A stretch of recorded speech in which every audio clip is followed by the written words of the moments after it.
Good morning friends सकार गुरुत्वपूर्ण खबर आपण स्वागत मुझे तो फ्रेंड्स प्रत्येक दिन भली बहुत गुड़ी पछा पछा खबर सहित जहाँकि पीएम किसान कालिया योजना ठू आरंभ कर राशन कार्ड ई श्रम कार्ड बड़ बड़ घोषणा यह खबर भितर रही तेणु आपण मैंने 2 मिनिट अधिक समय दे ए वीडियो को निश्चित शेष पर्यंत देखंतु कारण आज वीडियो देखापी आपन को कौन न्यूज पेपर किंबा खबर कागज देखा पड़ोनी से चलतु भाई मैंने बेसी डे नक भिडियो पर नजर पकईबा तेबे नजर पकईबा पूर्व जदि आम चैनल प्रथम आसी भिडियो देखुं तेबे आम चैनल को सब्सक्राइब कर पाखे घंटी चिन्ह को दबे ऑल नोटिफिकेशन को दबे दिंतु कारण आम जिते बेले भी भिडियो छाड़बू आपण पाखे पहुँचब सर्वप्रथमे नंबर 1 भारतर समस्त गरीब लोक मिल पारे प्रोत्साहन राशि राजनीति रे बड़ अस्तुतता देखा मिली राज्य मुख्यमंत्री नीतीश कुमार तांको पदर इस्तीफा दे बीजेपी सह सरकार गठन करिसंती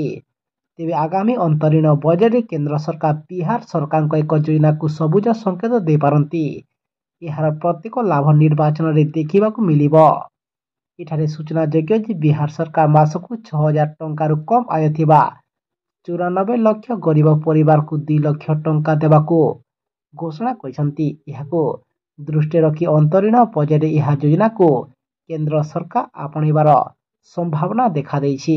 परवर्ती खबर पुणी आसिला राम मंदिर को ने पुणी एक बड़ खबर अयोध्या रे रामलाला प्राण प्रतिष्ठा ठारू प्रतिदिन लक्षाधिक भक्त प्रभु दर्शन करुछंती यार भितरे वैज्ञानिक माने राम मंदिर को ने एक बड़ दाबी करिछंती तेबे वैज्ञानिकों कहवा अनुसार आसंता 2500 वर्ष जाए बड़रू बड़ भूमिकंप भी राम मंदिर कौन क्षति पहुंचे पारिब नाही बोली से मने मत रखिछंती।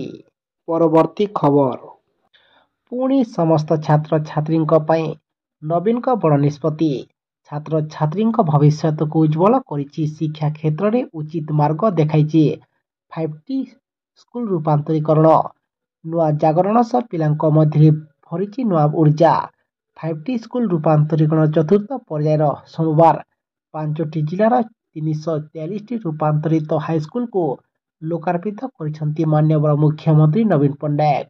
परवर्ती खबर समस्त चाषी खुशी खबर बड़ घोषणा करिवे मोदी सरकार चाषी खुशी खबर केंद्र सरकार पक्षरु चाषी हित बड़ घोषणा करने को जाउछंती सरकार आगामी बजेट चाषी को उच्च बड़ भेटी देवे मोदी सरकार यही नहीं प्रस्तुति प्राय शेष पर्यायर पहुंची आगामी आर्थिक वर्ष में चाषी ऋण परिमाण 22 रु 35 लाख कोटी टंका पर्यंत वृद्धि करि पारंती केंद्र सरकार जहाँकि समस्त चाषी बहुत बड़ खुशी खबर यह सहित समस्त योग्य चाषी जेपरी ठीक भाव ऋण पाइपर से नहीं सुनिश्चित करेंगे केंद्र सरकार वर्तमान सरकार समस्त आर्थिक प्रतिष्ठान 3 लाख टंका पर्यंत स्वल्प म्यादी कृषि ऋण पर 2% सुध छाड़ प्रदान करुछंती।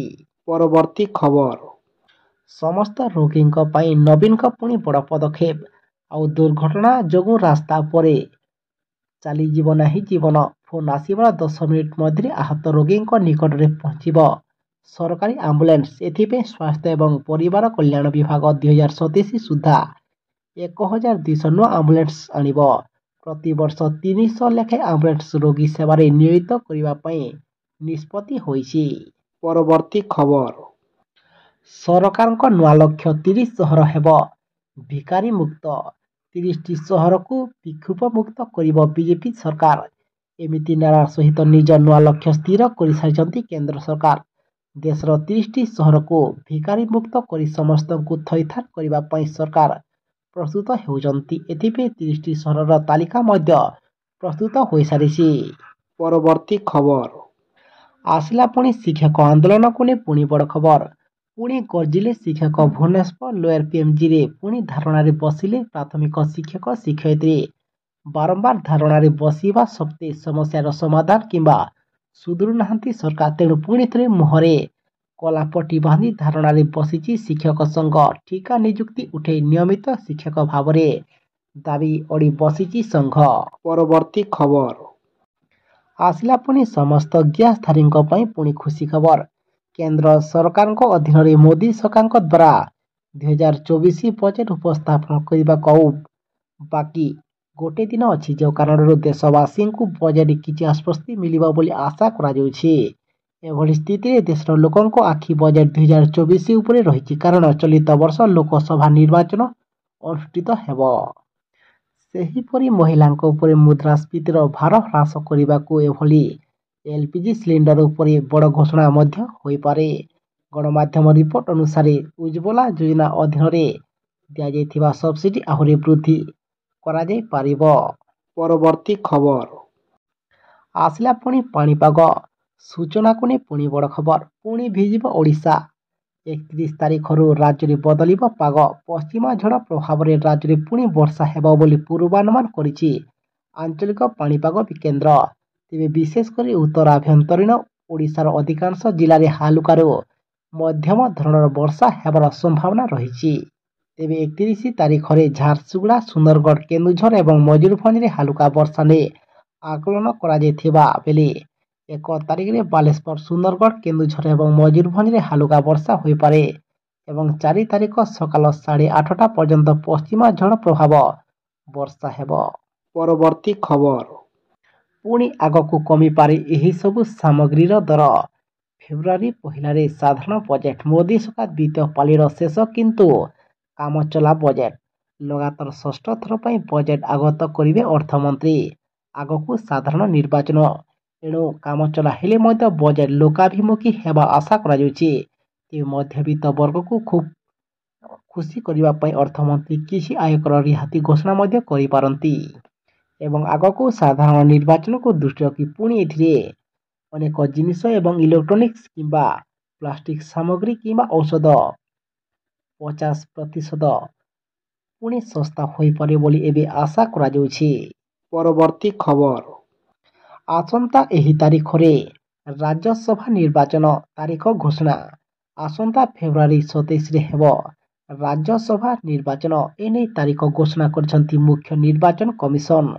15ଟି ରାଜ୍ୟରେ 56ଟି ରାଜ୍ୟସଭା ଆସନ ପାଇଁ ହେବ ନିର୍ବାଚନ। ସେଥିପାଇଁ ଓଡ଼ିଶାର 3ଟି ଆସନ ରହିଛି।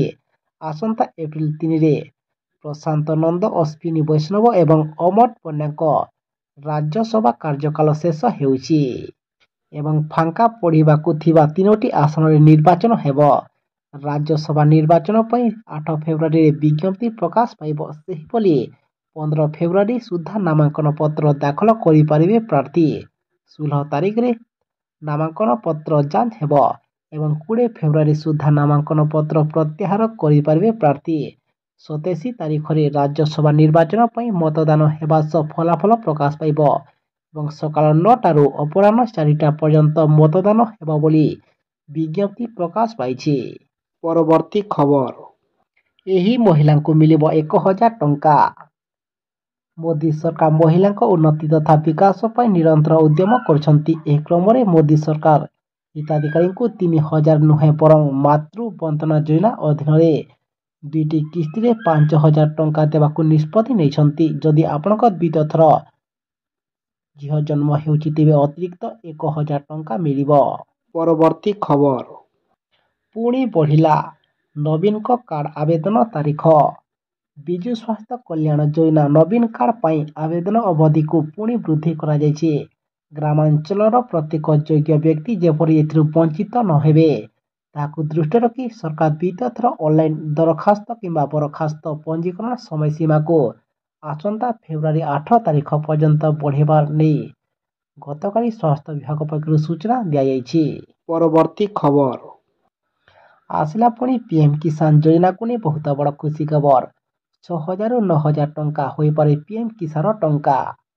ବଜେଟ୍ ଉପସ୍ଥାପନ ହେବାକୁ କେବଳ ମାତ୍ର 2 ଦିନ ବାକି ଅଛି। ଏହା ଏକ ନିର୍ବାଚନ ବର୍ଷ ହୋଇଥିବାରୁ ସରକାରଙ୍କ ଧ୍ୟାନ ବଜେଟ୍ରେ ସାଧାରଣ ଲୋକଙ୍କୁ ଖୁସି କରିବା ଉପରେ ରହିବ। ଏଭଳି ସ୍ଥିତିରେ କେବଳ ଖାଦ୍ୟ, ଗୃହ, ଚାକିରି ଏବଂ କୃଷକ ଉପରେ ସରକାର ଧ୍ୟାନ ଦେବେ। ତେବେ ଲୋକମାନେ ଆଶା କରୁଛନ୍ତି ଯେ ମଧ୍ୟବିତ୍ତ ବଜେଟ୍ରେ ନିଯୁକ୍ତି ସୁଯୋଗ ବୃଦ୍ଧି ଏବଂ ମୁଦ୍ରାସ୍ଫୀତି ବୃଦ୍ଧିକୁ ରୋକିବା ପାଇଁ ପଦକ୍ଷେପ ନିଆଯାଇପାରେ। ତେବେ ଫେବୃଆରୀ 1ରେ କିଛି ଗୁରୁତ୍ୱପୂର୍ଣ୍ଣ ଘୋଷଣା ହେବାର ଆଶା ମଧ୍ୟ କରାଯାଉଛି। ଏହା ବ୍ୟତୀତ ପିଏମ୍ କିଷାନ ଯୋଜନାର ଟଙ୍କା ମଧ୍ୟ ପିଏମ୍ କିଷାନ ଅଧୀନରେ ଟ୍ରାନ୍ସଫର ହୋଇଥିବା ଅର୍ଥର ପରିମାଣ ବର୍ତ୍ତମାନ ବାର୍ଷିକ 6,000 ଟଙ୍କାରୁ ପ୍ରାୟ 50% ବୃଦ୍ଧି ହୋଇ 9,000 ଟଙ୍କା ବୃଦ୍ଧି କରାଯାଇପାରେ ଏବଂ ତା ସହିତ ଏହି ଯୋଜନା ମାଧ୍ୟମରେ ପୁଣି ଯଥାଶୀଘ୍ର ସମସ୍ତଙ୍କୁ ପରବର୍ତ୍ତୀ କିସ୍ତିର ଟଙ୍କା ମିଳିବ ବୋଲି ଆଶା କରାଯାଉଛି। ପରବର୍ତ୍ତୀ ଖବର ଆସିଲା ପୁଣି କାଳିଆ ଯୋଜନାର ସମସ୍ତ ଲାଭାର୍ଥୀଙ୍କ ପାଇଁ ପୁଣି ଖୁସି ଖବର। ଏବେ ଆସିଲା ପୁଣି କାଳିଆ ଯୋଜନାର ସମସ୍ତ ଲାଭାର୍ଥୀଙ୍କ ପାଇଁ ବହୁତ ବଡ଼ ଖୁସି ଖବର ପୁଣି ମିଳିବାକୁ ଯାଉଛି। କାଳିଆ ଯୋଜନା ମାଧ୍ୟମରେ ପରବର୍ତ୍ତୀ କିସ୍ତି ହିସାବରେ ସମସ୍ତ ଯୋଗ୍ୟ ଚାଷୀଙ୍କ ଖାତାରେ 2,000 ଟଙ୍କା। ସେଥିପାଇଁ ଯେଉଁମାନେ ଏପର୍ଯ୍ୟନ୍ତ ଆପଣଙ୍କ ଡକୁମେଣ୍ଟକୁ KYC କିମ୍ବା ଅପଡେଟ୍ କରିନାହାନ୍ତି ତେବେ ଆପଣମାନେ ଶୀଘ୍ର ଏଥିରେ ଅପଡେଟ୍ କରି ରଖିଥାନ୍ତୁ, କାହିଁକି ନା ଯଥାଶୀଘ୍ର ଏହି ଯୋଜନା ମାଧ୍ୟମରେ ପରବର୍ତ୍ତୀ କିସ୍ତି ଟଙ୍କା ସମସ୍ତ ଯୋଗ୍ୟ ଚାଷୀଙ୍କ ଖାତାକୁ ଆସିବାକୁ ଯାଉଛି ଏବଂ ଗଣମାଧ୍ୟମ ରିପୋର୍ଟ ଅନୁସାରେ ଏଥିରେ 53 ଲକ୍ଷରୁ ଅଧିକ ହିତାଧିକାରୀଙ୍କୁ ଭାଗ ଚାଷୀ ଭୂମିହୀନ ପୁଣି ସମସ୍ତଙ୍କୁ ନିର୍ବାଚନକୁ ଦୃଷ୍ଟିରେ ରଖି ସରକାର ଟଙ୍କା ଦେବାଟା ବିଚାର କରୁଛନ୍ତି।